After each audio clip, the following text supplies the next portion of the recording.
My name is Cassidy, and I am 31 years old, working as a cardiologist at one of the most prestigious hospitals in the country.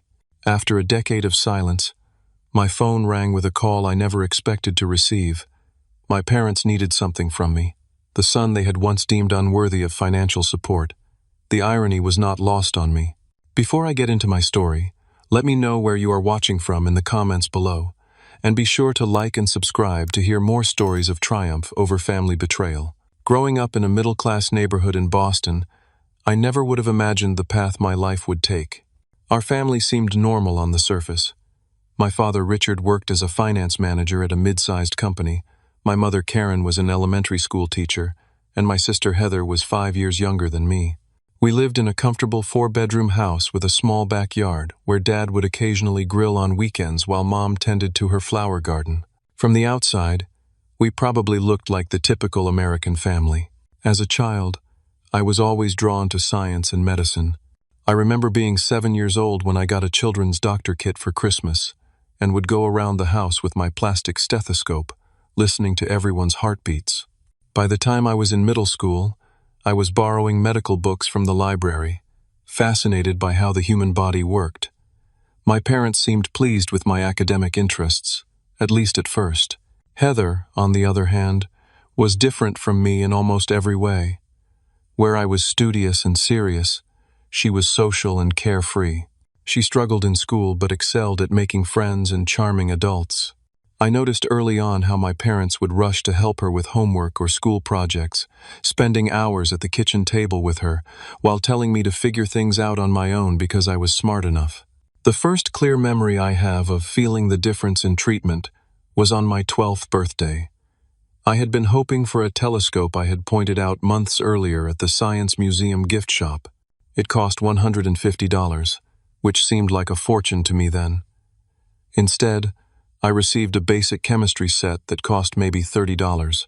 I tried to hide my disappointment, telling myself it was still a thoughtful gift related to my interests. Just 3 months later, when Heather turned 7, my parents threw her an elaborate princess-themed party with a hired entertainer, custom cake, and presented her with a pink electric minicar that cost nearly $500. When I quietly asked Mom later why Heather's birthday seemed so much bigger than mine, she simply said, "Your sister needs more encouragement. You're already motivated without fancy things." As we grew older, the pattern only became more pronounced. When I made the honor roll, it was expected. When Heather managed to get B's instead of C's, it was celebrated with dinner at her favorite restaurant. When I won the regional science fair in 10th grade, my father merely nodded and said, "Good job." When Heather was cast as a background dancer in the school play, my parents attended every performance with flowers and took dozens of photos. Despite this, I didn't harbor resentment toward my sister. Heather was sweet in her own way, if somewhat spoiled. She would sometimes sneak into my room to show me things she had bought or received, almost as if seeking my approval rather than our parents'. There was one night when she was 13 and I was 18, just months before I would graduate high school. When she confessed to me, "Mom and Dad think I'm the special one, but everyone knows you're the one who's actually going to do something important." I hugged her then, feeling a moment of connection amid the inequity. Throughout high school, I poured myself into academics, determined to earn scholarships for college. My dream was Harvard Medical School, but I knew the path there would be challenging and expensive. I maintained a perfect 4.0 GPA, took every advanced placement course available, volunteered at the local hospital on weekends, and joined science competitions. I was building not just a resume, but what I thought was a solid case for my parents' support. During my junior year, I broached the subject of college with my parents over dinner. "I've been researching pre-med programs," I said, trying to keep my voice casual. "Harvard has one of the best, but even with scholarships, there will be expenses." My father looked up from his plate. "That's ambitious. You know we've been putting some money aside for college for both you kids, but it's not an unlimited fund." That gave me hope. They had been saving something. I felt relief wash over me, believing that when the time came, they would help as much as they could. I redoubled my efforts in school, certain that if I showed them how serious and capable I was, they would invest in my future. By senior year, college conversations became more frequent. I noticed my parents seemed uncomfortable whenever I mentioned costs or brought up forms for financial aid that required their information. Still, I pushed those concerns aside, focusing instead on application essays and interviews. When acceptance letters started arriving in spring, including one from Harvard with a partial scholarship, I was ecstatic. The partial scholarship would cover about 40% of the total cost, which was better than nothing, but still left a substantial amount to be paid. I remember rushing home that day, letter in hand, heart pounding with excitement and anxiety. This was it. This was the moment when all my hard work would pay off, when my parents would see that I was worthy of their investment. As I pulled into the driveway, I saw both of their cars were home. Perfect. We could talk right away. What I didn't know was that this conversation would change everything. It would be the first crack in what would eventually become an unbridgeable chasm between me and the people who were supposed to love and support me unconditionally. I walked into the house clutching my Harvard acceptance letter, filled with a mixture of pride and nervous anticipation. My parents were sitting in the living room watching television, and I stood in front of them, barely able to contain my excitement. "I got in," I said, holding up the envelope. "Harvard accepted me with a partial scholarship." My mother smiled tightly. "That's wonderful, honey.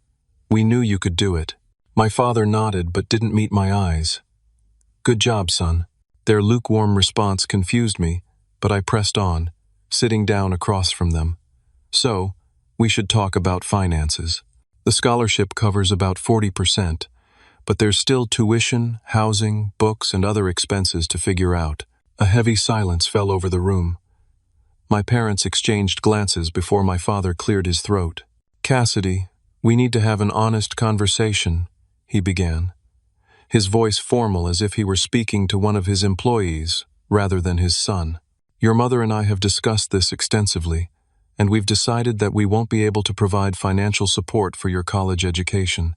The words hit me like a physical blow. I stared at them, certain I had misheard. "What do you mean? I thought you were saving for our college funds." "We have been saving," my mother interjected, "but we've had to reassess our financial priorities. You're a smart boy, Cassidy. You've already gotten a scholarship, and you're capable of working and taking out loans like many other students do." "But what about the college fund you mentioned?" I asked, my voice rising slightly. "Where did that money go?" My father shifted uncomfortably. "We're setting it aside for Heather's future. She doesn't have your academic abilities, so she'll need more support. And to be honest," my mother added, her tone suggesting she was doing me a favor by sharing this wisdom, "this will be good for you. You're a young man, and young men need to learn independence and self-reliance. This will make you stronger." I sat there, trying to process what I was hearing. The partial scholarship would barely make a dent in the total cost of attending Harvard. Without their help, I was looking at potentially over $100,000 in student loan debt, plus the need to work nearly full-time while carrying a pre-med course load. "So you're saying you have money saved," I said slowly, "but you're choosing not to use it for my education because I'm a boy?" My father's face hardened. "Don't twist our words. We're making the best decision for the whole family. You've always been independent and capable. Heather needs more support. That's just the reality." I remember looking at these two people, my parents, and suddenly feeling like I was seeing strangers. These weren't the people who had cheered at my Little League games or helped me build science projects in elementary school. These were people who had made a calculation about which child was worth investing in, and I had lost that equation. I left the house that day in a daze, driving aimlessly around town as tears blurred my vision. I pulled over at a park where I used to play as a kid and sat on a bench for hours, watching families and trying to understand what had just happened. I felt betrayed, abandoned, and suddenly very alone. But as the initial shock began to wear off, something else took its place: determination. If my parents wouldn't help me, I would find another way. I would not give up on my dream because they had given up on me. The next day, I went to my high school guidance counselor and explained my situation. She helped me apply for additional scholarships and grants, though most deadlines had already passed. She also connected me with the financial aid office at Harvard who outlined my options for federal and private student loans. Within a week, I had secured a part-time job as a laboratory assistant at a local medical center. It didn't pay much, but it was related to my field and offered flexible hours. I also found weekend work at a grocery store and signed up to be a note-taker for disabled students on campus, which provided a small stipend. My first semester at Harvard was a brutal adjustment. I was taking a full pre-med course load while working 25 to 30 hours a week across my various jobs. I lived in the cheapest housing option available, shared with 3 other students who were also on financial aid. My routine became a relentless cycle of classes, studying, working, and catching sleep whenever possible. Social life was a luxury I couldn't afford, both literally and figuratively. Despite everything, I maintained excellent grades. The rigor of my classes was a welcome distraction from the pain of my family situation. I threw myself into my studies with single-minded focus, determined to prove to myself, if no one else, that I was worthy of this opportunity. It was during my second semester that I met Professor Thomas, a cardiologist who taught an introductory medical sciences course. After class one day, he asked me to stay behind. "Mr. Wilson," he said, using my last name as was his custom with all students, "your work is exceptional, but you look exhausted. Is everything all right?" Something about his genuine concern cracked the carefully maintained composure I had been holding on to. Before I knew it, I was telling him everything. My parents' refusal to help, my 3 jobs, my mounting debt, and my fear that despite all my efforts, I might not make it through. Professor Thomas listened quietly, his face growing increasingly concerned. When I finished, he nodded thoughtfully. "I see a lot of myself in you," he said finally. "I also put myself through medical school with no family support. It's a difficult road, but not an impossible one." He offered me a position as his research assistant, which paid better than my current lab job and provided invaluable experience in my field. More importantly, he became a mentor and father figure when I desperately needed one. He invited me to dinner with his family monthly, checked in on my well-being regularly, and provided guidance not just on academics, but on navigating life's challenges.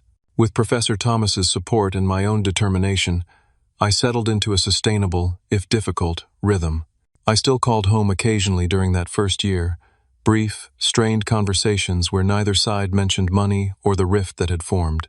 My parents would ask about classes, I would inquire about Heather, and we would end the call with hollow promises to talk again soon. I didn't go home for Thanksgiving or Christmas that first year, claiming I needed to work. It was true, but it was also easier than facing the people who had made it clear where I stood in their priorities. Instead, I spent holidays with Professor Thomas's family, or with the few friends I had managed to make despite my packed schedule. By the end of my freshman year, I had proven to myself that I could do this. It wouldn't be easy, and the debt was accumulating at an alarming rate, but I was surviving and even thriving academically. I had made it through the worst of the adjustment and was finding my way. What I didn't realize was that an even greater test of my resolve was yet to come. The summer after my freshman year, I decided to go home for a brief visit. Despite everything, I missed my sister and wanted to maintain some connection with my family. It also happened to coincide with Heather's 18th birthday, a milestone I didn't want to miss despite our strained family dynamics. I had saved enough from my campus jobs to buy Heather a silver charm bracelet, nothing extravagant but thoughtful enough to show I cared.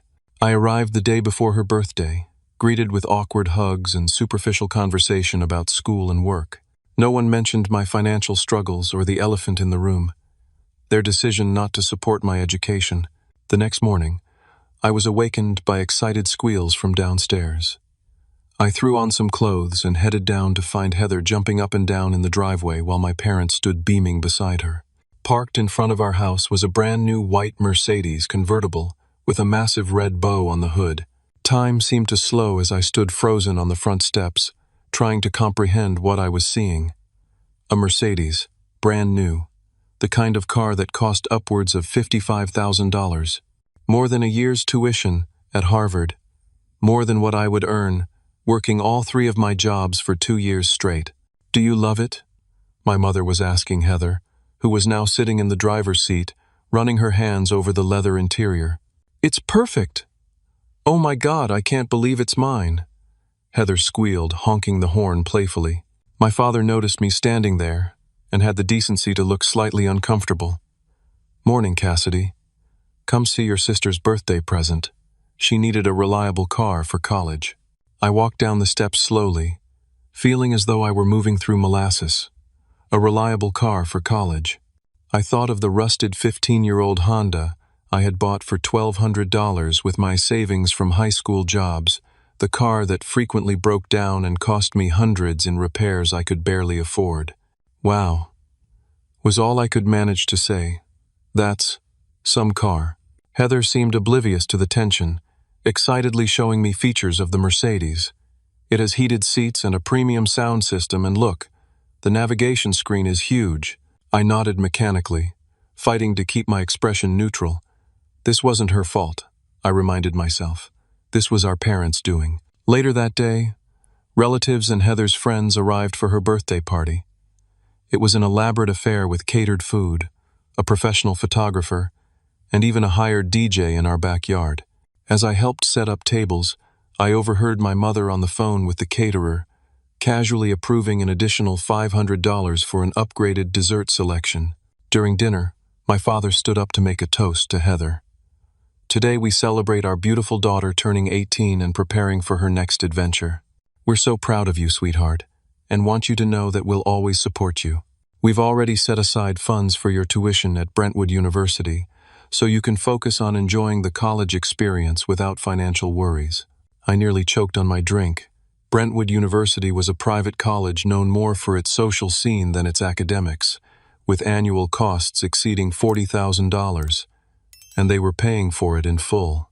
I excused myself from the table and walked to the quiet of the front yard, trying to process what I'd just heard. After a few minutes, my father came out to find me. "You seem upset," he said, his tone suggesting I was being unreasonable. "Upset?" I laughed without humor. "Dad, you just gave Heather a $55,000 car and promised to pay her full tuition at a private college.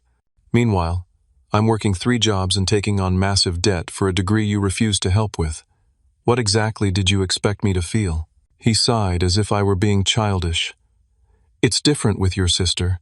She needs these things to fit in and build connections. You're more academically inclined. You'll be fine regardless. So because I work hard and have ambition, I deserve less support? How does that make any sense?" My voice was rising now, years of pent-up hurt boiling over. "Keep your voice down," he hissed, glancing back at the house. "We're celebrating your sister's birthday. Don't ruin it with your jealousy." "Jealousy? This isn't about jealousy, Dad. This is about fairness and honesty. If you had told me from the start that you weren't going to help with college, I could have planned differently. Instead, you let me believe you would help until the last minute, then pulled the rug out from under me." Our heated discussion drew my mother outside. "What's going on out here?" she demanded. "People can hear you." I turned to her, past caring about keeping up appearances. "Mom, how can you justify spending thousands on Heather's car and education when you wouldn't give me a cent for Harvard?" Her face hardened. "You should be grateful for what we've given you. A roof over your head, food, clothes. Many children don't even have that." "Grateful? For doing the basic legal requirements of parenthood?" I was incredulous. "I'm your child too. Why does she deserve all the support while I get nothing?" "Because she needs it more," my mother snapped. "Not everyone is blessed with your intelligence and drive. Heather needs extra help to succeed in life." "So I'm being punished for being ambitious and hardworking?" I asked, my voice breaking slightly. "Do you have any idea how much I'm struggling? How much debt I'm taking on? How little sleep I get trying to balance work and classes?" My father stepped between us, his voice low and angry. "Enough. You're being selfish and dramatic. We've made our decisions about family finances, and we don't owe you explanations. If you can't be happy for your sister, maybe you shouldn't have come home." Those words hung in the air between us. In that moment, something fundamental broke inside me. This wasn't just about money anymore. It was about value, worth, love. They had made a clear statement about who mattered more in this family, and it wasn't me. I walked back into the house and up to my old room, packed my few belongings, and wrote a short note to Heather apologizing for missing the rest of her party and leaving her gift on my bed. Then I walked out the front door without saying goodbye to anyone. As I drove away in my beat-up Honda, watching my childhood home recede in the rearview mirror, I made a decision that would alter the course of my life. I was done hoping for their approval, their support, their love. From now on, I would build my life on my own terms, with people who valued me for who I was. I didn't know then how long it would be before I spoke to my parents again. I didn't know the struggles and triumphs that awaited me. But driving away that day, despite the pain and anger coursing through me, I felt something unexpected: freedom. The freedom that comes from finally accepting a painful truth and choosing to move forward anyway. After that fateful day at Heather's birthday party, I returned to Cambridge with a renewed sense of purpose. The pain of my family's rejection was still raw, but it had hardened into a kind of resolve. If my own parents didn't believe in me enough to invest in my future, I would prove my worth through sheer determination. The next 3 years of undergraduate studies were among the most challenging of my life. I maintained my 3 jobs: research assistant for Professor Thomas during weekdays, note-taker for disabled students between classes, and weekend shifts at a 24-hour pharmacy that had replaced my grocery store position. My typical day started at 5 in the morning and ended well after midnight, with every minute carefully allocated between classes, work, studying, and the bare minimum of sleep. There were moments of crushing doubt and exhaustion. I remember one particularly brutal week during my junior year when I had 3 major exams, a research deadline for Professor Thomas, and picked up extra shifts at the pharmacy because one of my coworkers had quit. I had slept perhaps 10 hours total over 5 days, subsisting on caffeine and vending machine snacks.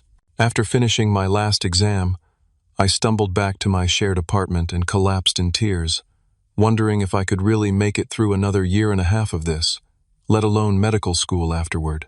It was my roommate Sarah who found me in that state. She was studying nursing and understood the pressure of medical education better than most. Without saying a word, she sat beside me on my bed and put her arm around my shoulders, letting me release months of pent-up stress and exhaustion. "You know you're not alone in this, right?" she said when my tears had subsided. "Michael and we're your family now, and families help each other." Sarah and Michael had become my closest friends and support system. Michael was a pharmacy student who often shared his textbooks with me to save money and would leave homemade meals in the refrigerator with notes that said, "Cassidy, eat this or face my wrath." Sarah was the emotional anchor of our little group, the one who insisted on weekly movie nights for our mental health, and who somehow always knew when one of us was at breaking point. That night, Sarah and Michael orchestrated what they called an intervention. They ordered pizza, banned all textbooks from the living room, and forced me to watch comedies with them until I fell asleep on the couch. The next morning, they presented me with a color-coded schedule they had created, identifying places where I could delegate research tasks to undergraduate assistants and swap some pharmacy hours to less demanding times. "You're going to burn out, and then where will you be?" Michael said bluntly. "Let us help you figure this out. You don't have to do everything alone just because your parents are trash humans." With their help, I restructured my commitments to create a slightly more sustainable schedule. It was still grueling, but just manageable enough to prevent complete collapse. Professor Thomas also stepped in, increasing my research stipend and adjusting deadlines to accommodate my exam schedule. "The medical field needs doctors who understand struggle," he told me during one of our weekly meetings. "It makes for more empathetic physicians, but we don't need martyrs who burn themselves out before they even get their white coats." Academically, despite the odds, I was thriving. I maintained a 3.9 GPA in my pre-med courses, published 2 research papers with Professor Thomas, and scored in the 98th percentile on my MCAT. When it came time to apply to medical schools, Professor Thomas wrote me a glowing recommendation letter and personally called colleagues at several top programs. I was accepted to 5 medical schools, including Harvard Medical School. The acceptance should have been a moment of pure joy, but it came with a sobering reality check about finances. Even with scholarships and grants, medical school would add significantly to my already substantial undergraduate debt. I calculated that by the time I finished my medical education, I would owe approximately $300,000 in student loans. Occasionally, during those undergraduate years, I would see updates about Heather on social media. She had indeed gone to Brentwood University but appeared to be spending more time at parties than in class. Midway through her sophomore year, her posts suggested she had dropped out. There were photos of her at beaches, clubs, always with different groups of friends, always smiling. I tried not to let it bother me, but sometimes late at night, exhausted from studying and working, I would find myself staring at these images of her carefree life and feel a complex mixture of emotions: resentment, sadness, and a strange kind of pity. I didn't speak to my parents during this time. On holidays, I stayed in Cambridge, usually spending them with Professor Thomas's family or with Sarah and Michael. They had both met my parents exactly once, when they came to help me move into our shared apartment junior year. The interaction had been brief and strained, with my parents clearly uncomfortable with my living situation and friends. After they left, Sarah had looked at me seriously and said, "I get it now. Everything you told us about them, I totally get it." Medical school was, if possible, even more demanding than undergrad. The volume of information we were expected to absorb was staggering, and the stakes felt immeasurably higher. But I had developed systems and resilience during my undergraduate years that served me well. I continued working as a research assistant for Professor Thomas, who had become not just a mentor, but a father figure to me. I also secured a position as a teaching assistant for first-year medical students, which provided additional income and solidified my own understanding of the material. The grueling schedule of medical school actually had one unexpected benefit. It left little time for dwelling on family issues. I was so consumed with learning every bone, muscle, nerve, and cellular process in the human body that days would pass without my thoughts turning to my parents or Heather. It was, in its own way, a kind of healing. By the time I reached my clinical rotations in the third year of medical school, I had discovered a passion for cardiology. The complexity of the cardiovascular system and the immediate life-saving nature of the specialty appealed to me. Professor Thomas, himself a cardiologist, was delighted and began including me in more specialized research and introducing me to colleagues in the field. My final year of medical school brought applications for residency programs. With my academic record, research experience, and Professor Thomas's connections, I secured a residency in cardiology at Massachusetts General Hospital, one of the most prestigious programs in the country. The day I received the acceptance call, I sat alone in my apartment for a long time, thinking about the journey that had brought me here. Despite everything, despite the lack of support and the crushing debt and the years of exhaustion, I had done it. I was becoming a doctor on my own terms. Graduation day arrived with a bittersweet quality. Sarah and Michael were there, cheering loudly as I walked across the stage to receive my medical degree. Professor Thomas and his wife sat in the audience, beaming with a pride that should have belonged to my parents. I had not invited my family, and they had not reached out. As I moved the tassel on my cap from one side to the other, officially becoming Dr. Cassidy Wilson, I felt a chapter of my life closing definitively. The struggling student was now a physician, and ahead lay a new set of challenges and opportunities. My residency years were intense but fulfilling. The hours were brutal, often exceeding 80 per week, with overnight shifts and endless cases to manage. But unlike my undergraduate and medical school years, I no longer had to balance multiple jobs. For the first time, I could focus entirely on becoming the best doctor possible.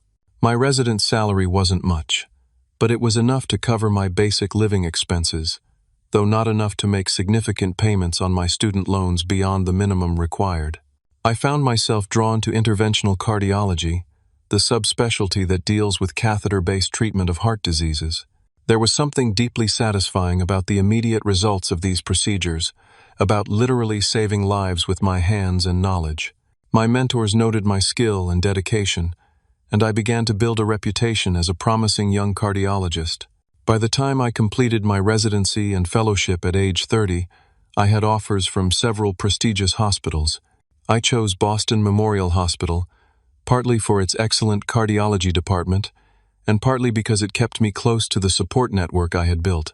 Sarah was now a nurse practitioner at a nearby hospital, married to Michael, who had become a clinical pharmacist. They had a 2-year-old son who called me Uncle Cassidy and would squeal with delight whenever I visited. With my new attending physician salary, I finally began making real progress on my student loans. I lived modestly, choosing a small but comfortable apartment rather than an expensive condo. I drove a practical car, ate at home most nights, and put every extra dollar toward debt repayment. Financial freedom became my obsession, second only to my medical career.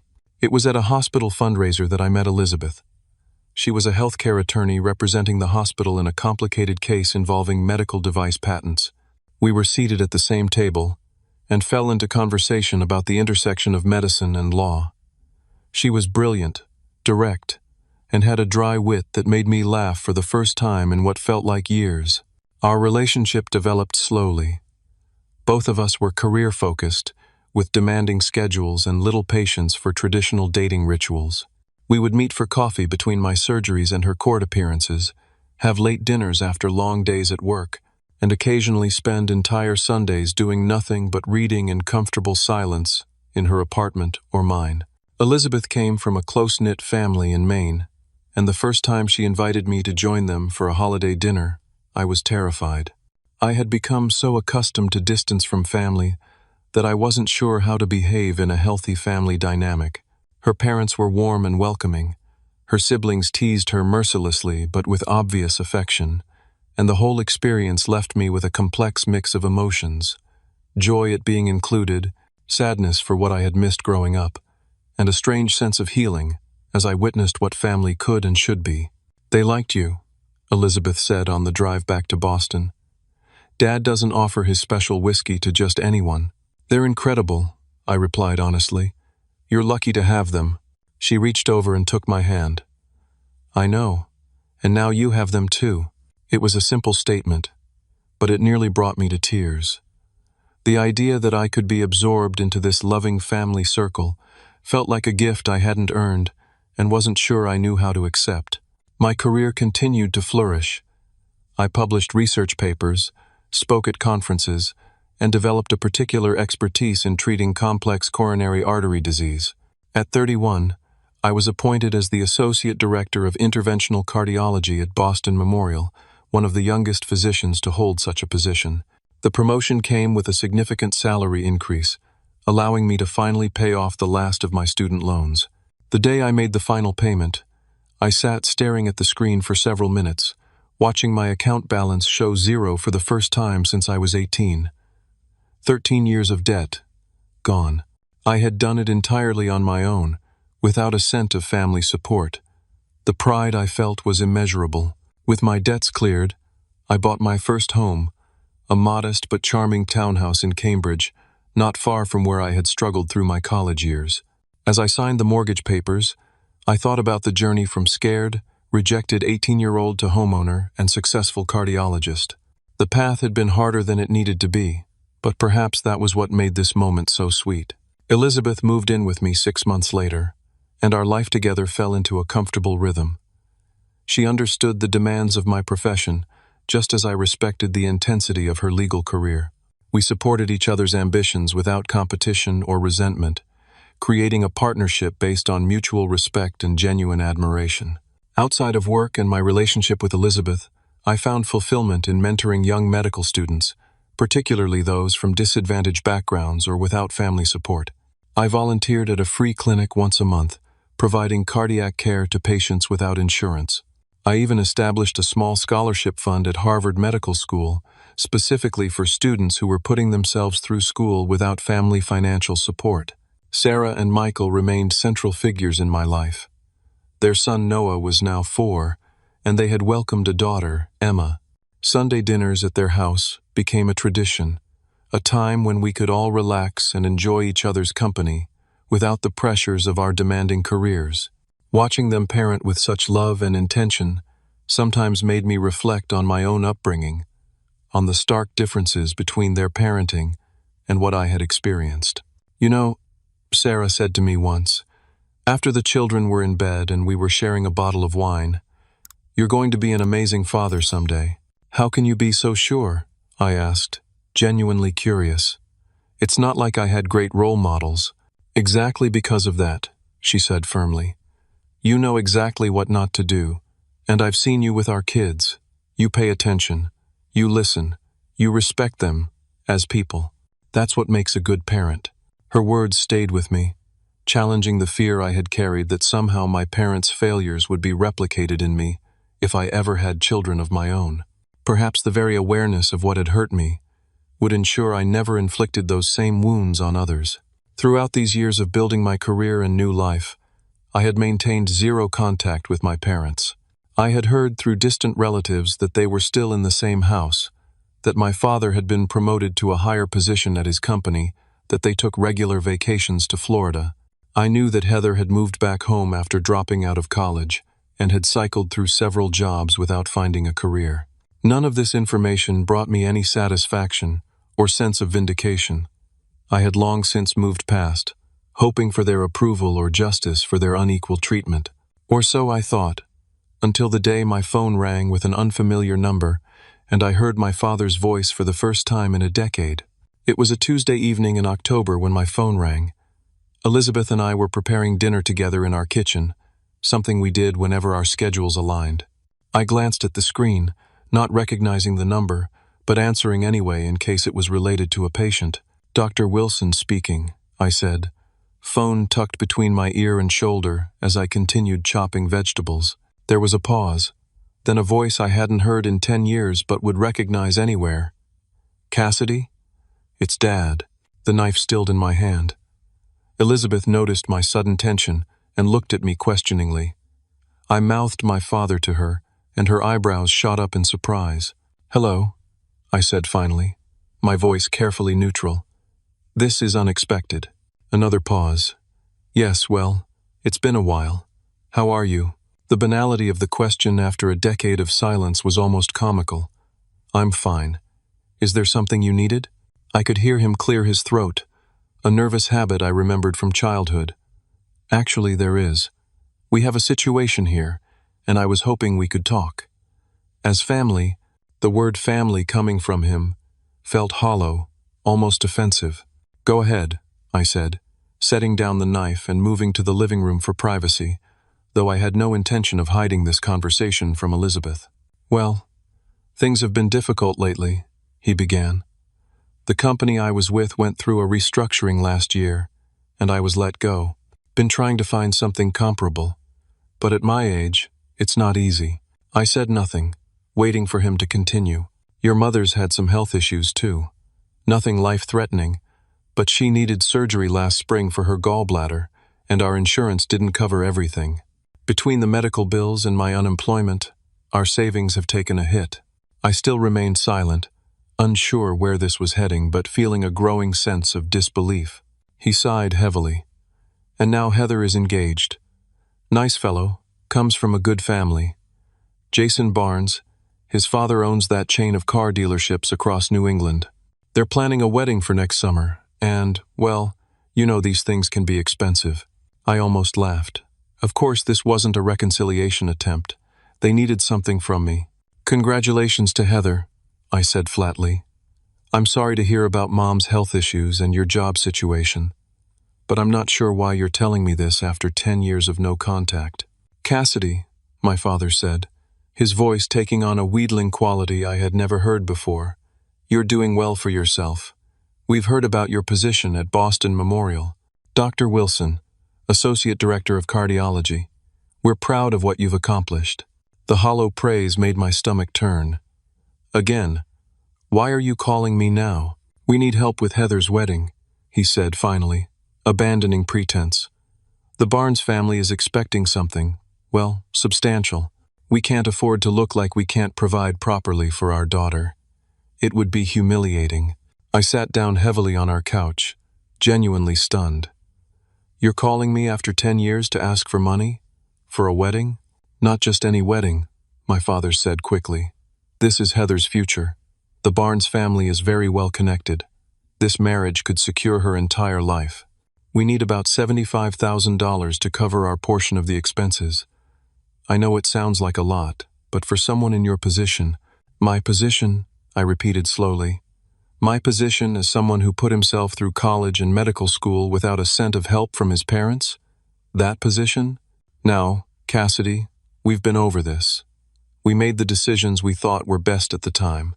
And look how well you turned out. You didn't need our help after all. The audacity was breathtaking. Not a word of apology, not a hint of recognition for the unnecessary hardship they had put me through. Just a convenient rewriting of history to cast their abandonment as somehow beneficial to my development. Have you tried asking Heather to scale back her plans? I asked. Or suggested she and her fiancé pay for their own wedding? My father sounded genuinely shocked at the suggestion. We couldn't possibly do that.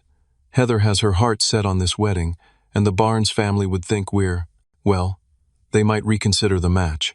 I see, I said quietly.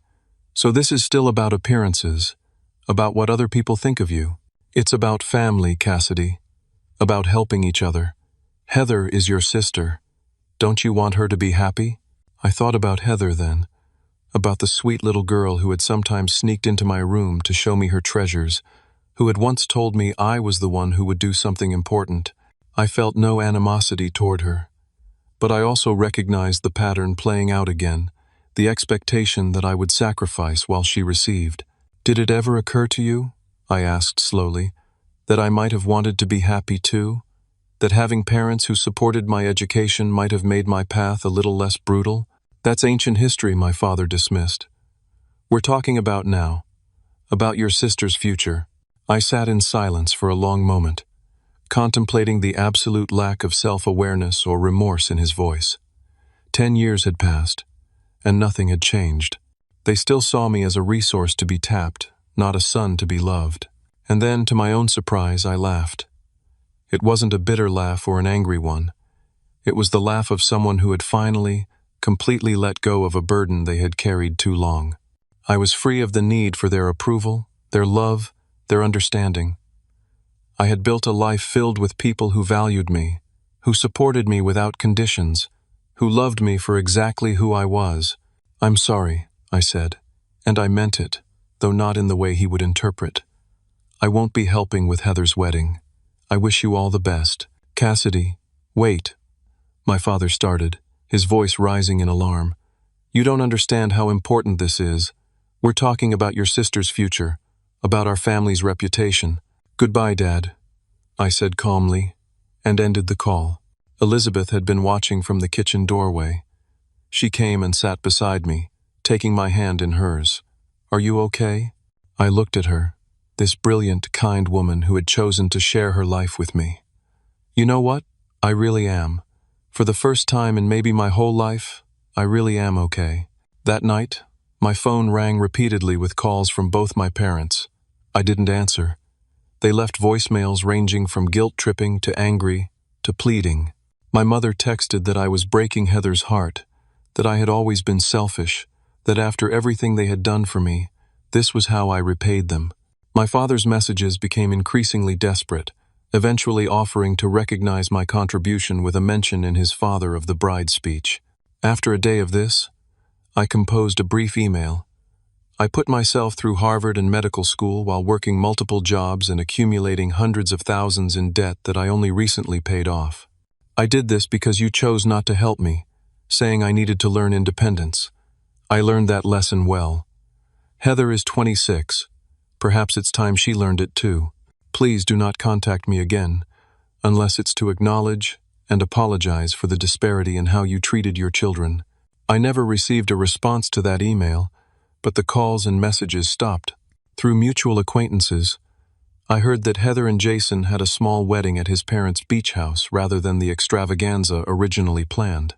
I sent a card and a modest gift certificate, with a note wishing her happiness.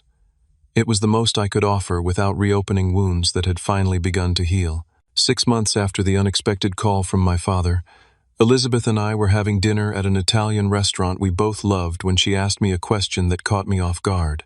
Do you ever regret cutting ties with your family? I set down my fork, giving the question the consideration it deserved. "No," I said finally. "I regret that it was necessary. I regret that they couldn't love me the way I needed to be loved. But I don't regret protecting myself from continued hurt." Elizabeth nodded thoughtfully. "I've been thinking about family a lot lately, about what makes a real family versus just people you're related to by blood. And what conclusions have you reached?" I asked, curious about where this conversation was heading. She smiled, reaching across the table to take my hand. "That I want to start one with you. A real one, built on mutual respect and unconditional love." It took me a moment to process what she was saying. "Are you proposing to me?" I asked, a smile spreading across my face.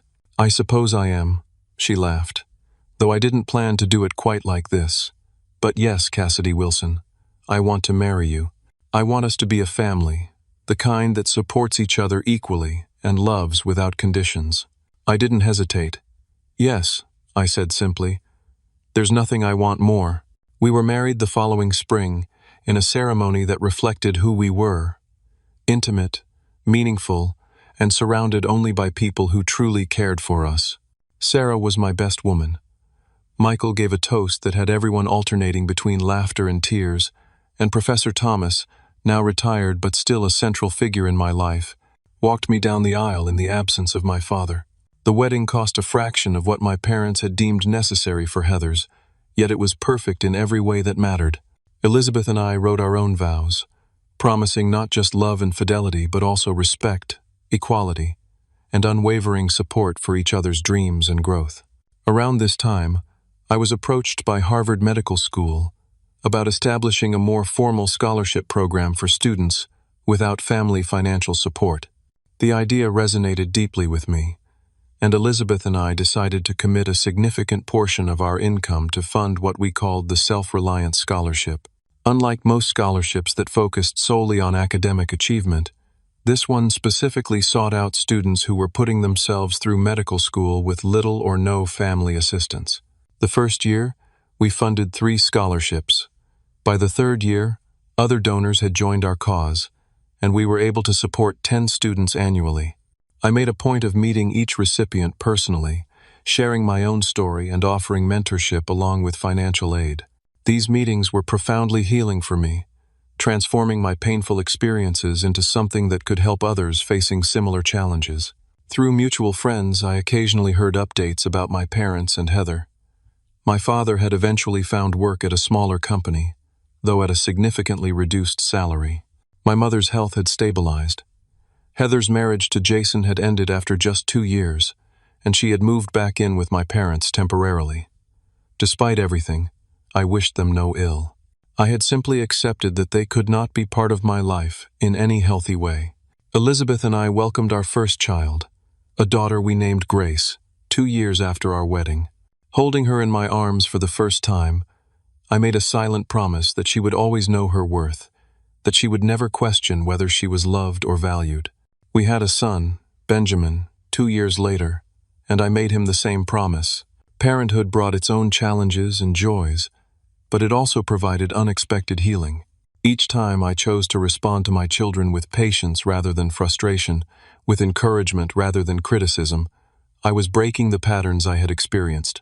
Each time I prioritized their emotional needs alongside their physical ones, I was creating the childhood I wished I had known. Sarah and Michael's children, now teenagers, were like cousins to our kids. Professor Thomas, well into his 70s but still sharp as ever, became Grandpa Thomas to Grace and Benjamin, a role he embraced with delight. Elizabeth's parents and siblings folded us all into their family gatherings, creating a tapestry of connection that had nothing to do with obligation and everything to do with genuine care. On the 10th anniversary of my father's phone call, I found myself reflecting on the journey that had brought me here. The pain of my parents' rejection had shaped me, but it no longer defined me. I had built a life rich in meaning, purpose, and authentic relationships. I had broken the cycle of conditional love and created something better for the next generation. The greatest irony was that my parents' refusal to support me had indeed taught me self-reliance, but not in the way they had intended. It had taught me that I could survive without their approval, that I could thrive despite their rejection, and ultimately, that I could build a family based on choice rather than blood. If there was a lesson in all of this, it was perhaps that our worth is not determined by how others value us, even those who should love us most. That sometimes the people who should be our strongest supporters become our greatest obstacles, and that's okay because we can find support elsewhere. That family is not just about shared DNA, but about shared values, mutual respect, and unconditional love. As I tucked my children into bed that night, I realized that the final piece of healing had come quietly, without fanfare. I no longer needed my parents to recognize their mistakes. I no longer needed them to apologize or make amends. I had found peace on my own terms, building a life that honored my worth, even when they could not see it. Have you ever had to choose between your own well-being and maintaining a toxic family relationship? How did you handle it, and what did you learn from the experience? Please share your thoughts in the comments below. And if this story resonated with you, consider subscribing and sharing it with others who might need to hear that they too can build a beautiful life on their own terms. Thank you for listening to my journey. And remember that sometimes the family we create is more healing than the one we were born into.